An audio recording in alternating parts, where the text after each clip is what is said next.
Halo teman-teman, di video kali ini saya akan menjelaskan tentang 3 cara mengatasi rasa malas. Simak selanjutnya.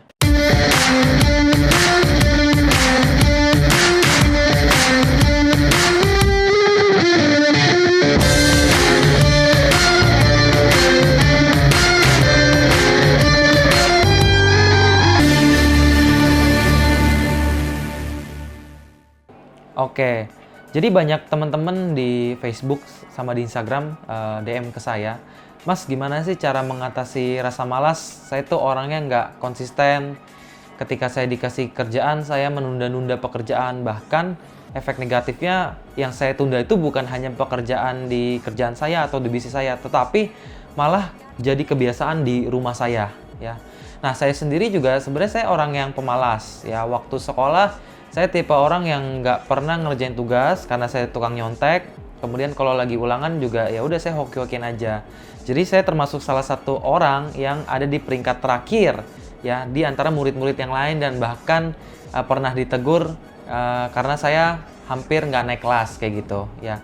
Nah tapi saya pribadi dari rasa malas tadi di sekolah saya bisa mengubah rasa malas tersebut ya dan saya jadi nggak malas lagi di bisnis ya. Nah, pada video kali ini saya akan menjelaskan dari pengalaman saya sendiri ya, kenapa sih orang bisa malas dan bagaimana cara merubah rasa malas tersebut. Kenapa ada rasa malas ya? Seperti yang saya jelaskan, jadi orang rasa malas itu terbentuk karena sebuah kebiasaan atau habits ya. Kalau kita punya lingkungan yang memang udah terbiasa malas-malesan ya, kadang-kadang kita kan suka ngikut-ngikut orang nih. Jadi, teman saya aja males bisa jalan tuh, teman saya aja males bisa sukses gitu. Ya, akhirnya kita mencontohkan orang yang malas tersebut gitu. Atau, ya di lingkungan orang saya, di keluarga saya, kebiasaan daerah rumah saya nih orang-orangnya malas, nggak mau berkembang gitu. Ya, saya punya satu teman cerita kalau dia tinggal di Bali, dan dia bilang teman-teman saya di Bali ini lingkungan sangat negatif, nggak mau bertumbuh gitu ya. Nah karena kebiasaan itu terbentuk ya bukan hitungan 1-2 hari tapi hitungan 1 tahun, 3 tahun, 5 tahun dan itu jadi kebiasaan teman-teman ya. Jadi ya kebiasaan merasa malas itu terbentuk karena kebiasaan itu ya. Nah gimana caranya supaya kita jadi nggak malas? Hal yang pertama banget dilakukan adalah silakan kalau punya kebiasaan ya. Ini kalau yang punya kebiasaan di lingkungan rasa malas, silakan mulai mengganti kebiasaan malas tersebut ya. Kadangkala ada orang yang nekat yang sampai dia ngerantau ke luar kota tuh ya sebenarnya untuk keluar dari zona nyamannya itu sendiri ya. Ada juga yang sampai udah saya pengen pergi dari kota saya, berpenghasilan di kota saya pindah ke kota lain ya. Itu juga bisa dilakukan tapi itu cara yang ekstrim yang nggak semua orang bisa ngelakuin kayak gitu ya. Nah, saya jelaskan lebih detail lagi kenapa sih dan bagaimana caranya. Yang pertama adalah teman-teman harus memiliki tujuan atau impian yang jelas, oke? Contohnya, misalkan saya di bisnis saya pengen punya bisnis ya yang benar-benar bisa bermanfaat dan punya kurang lebih 500 karyawan. Ya, dulu saya bilang saya pengen punya bisnis dengan 100 karyawan. Akhirnya tujuan saya makin hari makin dijalanin, impian saya tercapai ya, punya karyawan ratusan gitu.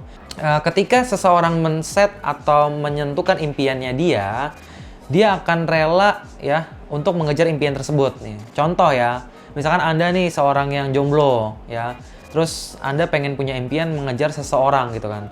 Nah, dulunya Anda tuh suka nggak ngerapihin penampilan ya, Anda nggak peduli kalau Anda jelek, rambut Anda gondrong ya, atau botak sebelah gitu, atau pakaian Anda compang-camping gitu.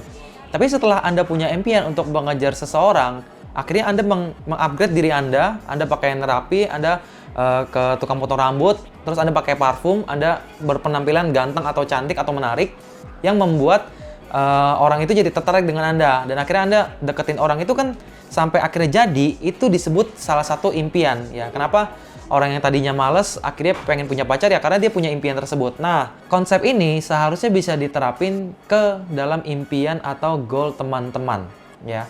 Jadi tentukan dulu impian apa yang ingin Anda capai sebenarnya. Nah, impian itu tidak hanya berupa karir, jadi bisa juga tentang hobi ya. Misalkan Anda pengen belajar gitar atau belajar musik, di spesifiknya gitar atau keyboard gitu. Nah, Anda rela-rela beli keyboard ya, atau Anda rela beli gitar, kemudian Anda belajar dari YouTube. Kemudian dari belajar YouTube Anda praktek-praktek sendiri sehari 2-4 jam. sampai akhirnya Anda bisa belajar gitar dan akhirnya Anda menjadi seorang pemain musik di kafe-kafe. Nah, ini contoh salah satu cara untuk mencapai impian Anda gitu. Jadi Anda tentuin dulu impiannya apa. Kalau nggak punya impian, nggak bakal gerak ya. Gue kalau nggak punya impian untuk jalan bisnis, gue juga nggak bakal gerak sih gitu. Jadi pertama banget silahkan tentukan impian Anda masing-masing. Kalau nggak punya impian gimana? Ya silahkan Anda cari sendiri, baik dari internet ataupun dari teman-teman, kira-kira impiannya mereka apa ya.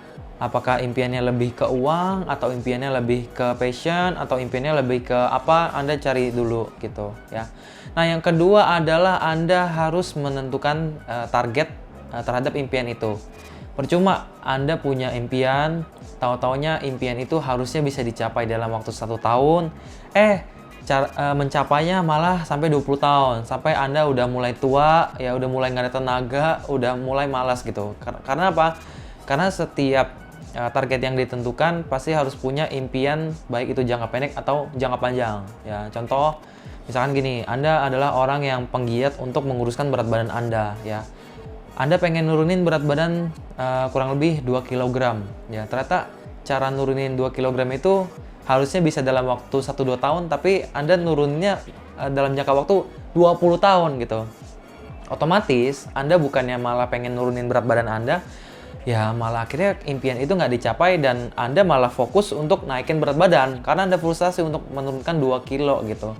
Sama seperti impian-impian Anda semua ini yang sekarang pengen dicapai ya, apalagi yang malas-males, tentuin deh impiannya pengen dicapai dalam berapa lama. Cara menentukannya gimana? Nah, cara menentukannya Anda pertama tembak sendiri ya. Misalkan Anda pengen menguruskan berat badan kurang lebih 2 kg dalam waktu 1 bulan ya. Karena Anda melihat dari sumber-sumber di internet dengan cara yang nggak terlalu susah, hanya butuh waktu 1 bulan. Nah, kemudian setelah Anda pelajari, Anda cari tahu lebih spesifik lagi, 1 bulan ini makanan apa yang dikonsumsi ya. Harus olahraga seperti apa, harus berapa hari, kandungan minumannya juga bagaimana. Nah, setelah dilakukan, kalau selama 1 bulan itu tercapai, saya jamin rasa semangat Anda untuk menurunkan berat badan itu bakal jauh lebih keras daripada ketika Anda memulai, karena Anda sudah punya hasil. Makanya itu untungnya kenapa Anda harus menentukan impian itu sendiri. Ya, sama seperti ketika kita yang ingin menjadi seorang pengusaha, atau mungkin sekarang kita di karyawan pengen naik gaji, ya skill apa aja sih yang bisa saya tekuni, yang bisa membuat gaji saya lebih tinggi atau penghasilan saya lebih tinggi ya. Misalkan saya harus jualan dari yang tadinya 10 produk 1 hari, saya bisa jualan 50 produk 1 hari ya. Nah, Anda breakdown caranya. Yang tadinya Anda door to door ke teman-teman ya. Sekarang door to door-nya nggak ke teman-teman. Mungkin teman-temannya Anda jadikan reseller produk Anda. Ya, Anda tawarkan ke mereka untuk membantu menjualkan produk Anda. 1 hari Anda tawarin 10 orang, ternyata lakunya cuma 2 orang. Nah, lumayan Anda dapat 2 reseller 1 hari. Berarti Anda setiap hari rekrut 2, 1 bulan udah punya 60 reseller. Ya, 60 reseller, masa sih sehari nggak bisa jualan 10 produk gitu. Nah, itu contoh target spesifik yang Anda tentukan. Emang kelihatannya kayak teori sih ya, cuman dari teori yang saya ucapkan ini, saya udah praktekkan gitu. Jadi terserah Anda, kalau Anda memang merasa pengen perlu mempraktekannya, silahkan dipraktekkan ya, kayak gitu. Nah, yang ketiga, ini prinsip yang namanya self talk ya. Self talk itu apa sih? Self talk itu adalah Anda berbicara kepada diri sendiri ya, tentang 2 hal. Yang pertama disebut sebagai reward, yang kedua adalah sebagai punishment ya. Ingat, ada satu motivator dunia ya, yang seorang pengusaha juga yang sukses ya, yang masuk rich list juga. Dia bilang manusia bergerak karena 2 hal. Satu, karena pain atau rasa sakit ya, atau resiko terburuk ya, atau hal negatif, atau yang kedua karena gain ya, atau mimpi atau hal positif yang dicapai gitu. Ya, contohnya saya harus berbisnis ya, karena apa? Karena pain-nya kalau saya nggak bisnis, saya nggak bakal diterima kerja dimanapun karena saya lulusan SMA gitu. Ya, terus yang kedua, gain-nya apa? Ya kalau saya bisnis, income saya bisa lebih besar, saya bisa mencapai impian-impian saya. Nah, kalau Anda sudah menentukan target ya, dan sudah tahu impian Anda apa, hal yang ketiga yang harus Anda lakukan adalah Anda bertanya pada diri sendiri ya. Kalau saya melakukan impian atau mengejar impian saya ini, reward-nya apa? Ya, punishment-nya apa? Ya, kalau saya punya anak, Rewardnya saya apa? Bisa lebih bahagia, bisa lebih kerja lagi, bisa lebih fokus lagi. Punishmentnya apa? Kalau saya nggak punya anak, saya nggak punya keturunan, ya nggak bisa mewarisi kegantengan saya atau kecantikan Anda gitu kan. Nah, itu semua ada reward dan punishmentnya. Dan Anda tulis benar-benar apa punishment atau apa reward yang Anda dapatkan nanti ketika Anda tidak atau menjalankan impian Anda. Ya, ditulis spesifik ya. Untuk apa?